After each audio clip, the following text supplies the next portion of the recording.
Fibromialgia. A fibromialgia é uma condição comum na clínica e se caracteriza pelo quadro de dor difusa e crônica, frequentemente associada a queixas de fadiga e sono que não repousa. Os pacientes podem ainda apresentar uma variedade de sintomas difusos ou vagos, a saber, parestesias, que são formigamentos em membros, sensação subjetiva de edema nas extremidades, com um cacifo de pequena intensidade, alterações cognitivas como, por exemplo, dificuldade de concentração, raciocínio, alteração do humor, normalmente deprimido, irritabilidade e ansiedade. Ainda podem relatar tontura, sensação de desmaio iminente, perda de memória em pequenos lapsos, dores de cabeça, tanto tensional como enxaqueca, palpitações e fraqueza. Epidemiologia. A fibromialgia é um quadro que afeta predominantemente o gênero feminino, com uma prevalência de 2 a 11,5%. A fibromialgia acomete entre 2,5% a 4% da população. Embora o quadro seja mais estudado em adultos, a fibromialgia pode estar presente entre crianças e adolescentes, não havendo, assim, diferenciação entre meninos e meninas. A etiopatogenia da fibromialgia é desconhecida, havendo várias teorias para explicar. Verificaremos algumas alterações musculares, alteração dos neurotransmissores e os distúrbios do sono. Alterações musculares, etiopatogenia. O que se evidencia e observa-se é que as alterações musculares mais frequentes e observadas é atrofias de fibras do tipo 2. Ela é presente e concomitante com edema no local, ao mesmo tempo que acontece essa atrofia, e presença de fibras reticulares nesse mesmo local. Acontece o aumento do conteúdo lipídico, pequenos nódulos gordurosos e aumento no número de mitocôndrias pela atividade muscular, ou melhor, atividade das fibras musculares nessas regiões concentradas. Esses achados eles são interpretados como consequentes à redução de uma microcirculação local, o que acarreta hipóxia das fibras musculares e redução da reserva energética do tecido muscular. Alteração dos neurotransmissores. A diminuição nos níveis de serotonina no soro e no líquido cérebro-espinhal, ou seja, a associação entre deficiência de serotonina e depressão já é bem conhecida e estabelecida como etiopatogenia da patologia. Além de modular o humor, a serotonina possui importante papel nas fases do sono e na regulação do limiar de dor. Observa-se que na elevação dos níveis da substância algogênica P no líquor, que é o líquido cérebro-espinhal, a substância P está associada ao aumento da percepção da dor. Distúrbios do sono. O que acontece nos quadros de fibromialgia é um sono não repousante, ou seja, o aumento de número que se desperta durante o período de sono. Acontece que o padrão alfa-delta do sono ele está alterado nas fases 3 e 4 do sono não REM.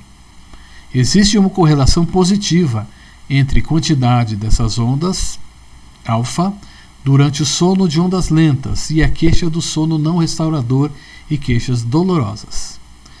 Portanto, a fibromialgia tem sido definida na atualidade como um quadro de ampliação da sensibilidade a estímulos sensitivos periféricos, como o calor, a corrente elétrica, pressão, e que são interpretados pelo sistema nervoso central como sensações desagradáveis e traduzidas pelo sintoma de dor. Quadro clínico e diagnóstico. Um dos grandes desafios em relação à complexidade de queixas e sintomas que pode acompanhar o quadro da fibromialgia é justamente o reconhecimento dela como síndrome. Portanto, depende da adequada abordagem diagnóstica e terapêutica. O desconhecimento do quadro acarreta uma busca incessante por diversos médicos especialistas, o que pode levar a um número extenso e oneroso na solicitação de exames complementares. E assim, levando muitas vezes à utilização de tratamentos ineficazes com resultados que podem frustrar tanto o terapeuta como o paciente. Na fibromialgia, não existem anormalidades óbvias ao exame físico, assim como exames laboratoriais e de imagem são normais. Porém, a ausência de anormalidades objetivas não define a saúde ou bem-estar. A síndrome da fibromialgia reforça a necessidade importantíssima de manter um diálogo muito aberto entre paciente e terapeuta. Também a importância de um bom exame físico e a solicitação de exames laboratoriais que estabeleçam e compreendam um critério muito específico para a fibromialgia. Importante que em termos atuais que a alta tecnologia predomina, tudo o que se requer para o diagnóstico da fibromialgia é depender-se do tempo adequado e suficiente com o paciente, ou seja, uma correta anamnese. Seguindo-se a recomendação do Colégio Americano de Reumatologia, os critérios de classificação para a síndrome da fibromialgia são a presença de dor difusa pelo corpo, acima e abaixo da cintura, do lado direito e do lado esquerdo, por mais de 3 meses, e a detecção de 11 pontos dolorosos à palpação, de um conjunto de 18 pré-estabelecidos, chamados tender points. Na figura 1, verificamos a localização dos 18 tender points mais comumente encontrados, como por exemplo, o número 1, a inserção dos músculos suboccipitais. O número 8, imediatamente posterior ao grande trocânter do fêmur. E assim por diante. As principais afecções com sintomas semelhantes, mas devem ser distinguidas na fibromialgia exatamente por apresentar a abordagem terapêutica diferenciada são principalmente hiperparatiroidismo, polimialgia reumática, dermato ou polimiosite, parkinsonismo, hipocalemia e uso de determinados medicamentos, como estatinas, bloqueadores e corticoides, ou de algumas drogas, como cocaína e maconha. Os exames laboratoriais da fibromialgia. Os exames devem ser solicitados para exclusão de outras doenças. Portanto, na fibromialgia, os exames laboratoriais são normais, exceto na presença de algumas comorbidades, como artrite reumatoide, hipotireoidismo, osteoartrite e espondiloartropatias. Na abordagem do quadro, temos recomendado a solicitação dos seguintes exames: VHS e o PCR, hormônios tiroidianos, avaliação de metabolismo ósseo com dosagem de cálcio e paratormônio, nível de potássio sérico, principalmente quando o paciente faz uso de diurético, CPK e aldolase, caso seja detectado alguma fraqueza muscular, e o raio-x do quadril que vai diferenciar com outras espondiloartropatias. Tratamento. Diferentes abordagens podem ser utilizadas, tanto no uso do arsenal de medicamentos, como no uso de recursos não medicamentosos como a fisioterapia. A adoção de medidas que levem em conta as peculiaridades de cada paciente é o determinante na eficácia do tratamento. Portanto, quadros parecidos de fibromialgia não são traduzidos pelo mesmo esquema terapêutico. O esquema terapêutico era adaptado conforme a sintomatologia do nosso paciente. Os principais objetivos do tratamento da síndrome de fibromialgia visam: objetivo, diminuir a dor, restaurar a amplitude de movimento e a flexibilidade, melhora da qualidade de vida e promover um trabalho educativo que visa o manejo de futuras crises e proporcionar que o paciente reconheça os fatores que podem causar essas crises ou que perduram essas crises. Tratamento não medicamentoso. Pode ser executado através de exercícios físicos, como programas de exercícios que incluem atividades aeróbicas, de alongamento e fortalecimento muscular, dependendo do nível de dor apresentado pelo paciente.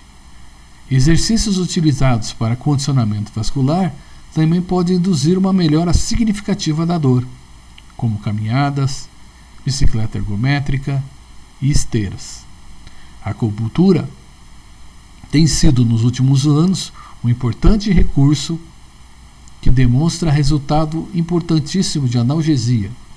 Entretanto, existem alguns pacientes que relatam uma melhora discreta dos sintomas, enquanto outros declaram uma certa piora. Na realidade, o que existe na última década é que os trabalhos de acupuntura eles têm sido baseados em evidência médica, onde estudos têm sido feitos para comprovar o efeito da aplicação de acupuntura para o alívio de uma rede complexa de sinais e sintomas que os doentes com fibromialgia apresentam. A massoterapia é considerado um recurso muito eficaz com redução significativa da dor, porém o seu efeito é muito transitório. Tratamento medicamentoso. Tratamento medicamentoso vai se basear principalmente em medicamentos analgésicos e anti-inflamatórios. Analgésicos como paracetamol e principalmente os anti-inflamatórios não hormonais.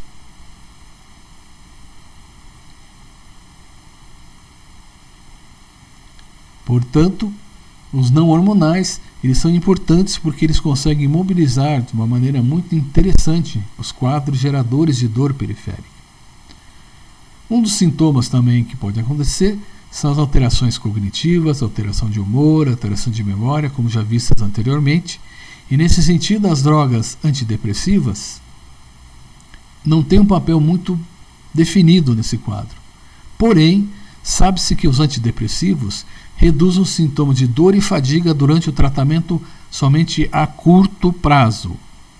Nesta categoria estão algumas drogas comumente conhecidas como os antidepressivos tricíclicos, a fluoxetina, citalopram e paroxetina, e outros medicamentos que fazem a recaptação da serotonina e da norepinefrina. Relaxantes musculares. Em alguns casos, existe a necessidade da utilização de alguns relaxantes musculares, desses grupos conhecidos como a ciclobenzaprina, tiazinida, carisoprodol, desde que os efeitos colaterais sejam controlados ou inexistentes. Ainda assim, utilizam alguns medicamentos que têm efeito hipnótico, como os benzodiazepínicos, pois eles atuam como sedativo, anticonvulsivante, um ansiolítico e possuem potente ação miorrelaxante. O azolopram é uma das drogas que pode ser utilizada nas fases iniciais do tratamento da fibromialgia, por seu efeito ansiolítico. No entanto, deve salientar-se que os benzodiazepínicos potencialmente acarretam dependência química, tornando seu uso restrito a curtos intervalos, principalmente quando a dor ela excede um limiar de suporte pelo paciente. Conclusão. O diagnóstico da fibromialgia é complexo, pois baseia-se não somente na palpação dos pontos dolorosos e na sua localização, que deve ser um número superior a 11 pontos, como vistos nesta aula, mas também algumas alterações importantes e que estão relacionadas com algumas queixas, como uma dor difusa, que vai apresentar-se em vários locais, principalmente acima e abaixo do quadril, em ambos os lados por mais de 3 meses, que não tem relação com trauma, distúrbios de sono, sono não reparador, queixa de insônia, inatividade física, que é o sedentarismo, e intolerância ao exercício podem levar ao aparecimento da fibromialgia, fadiga associada com atividades de vida diária, habituais em casa, domésticas ou no trabalho, e as queixas múltiplas e sintomas que não podem ser facilmente explicáveis.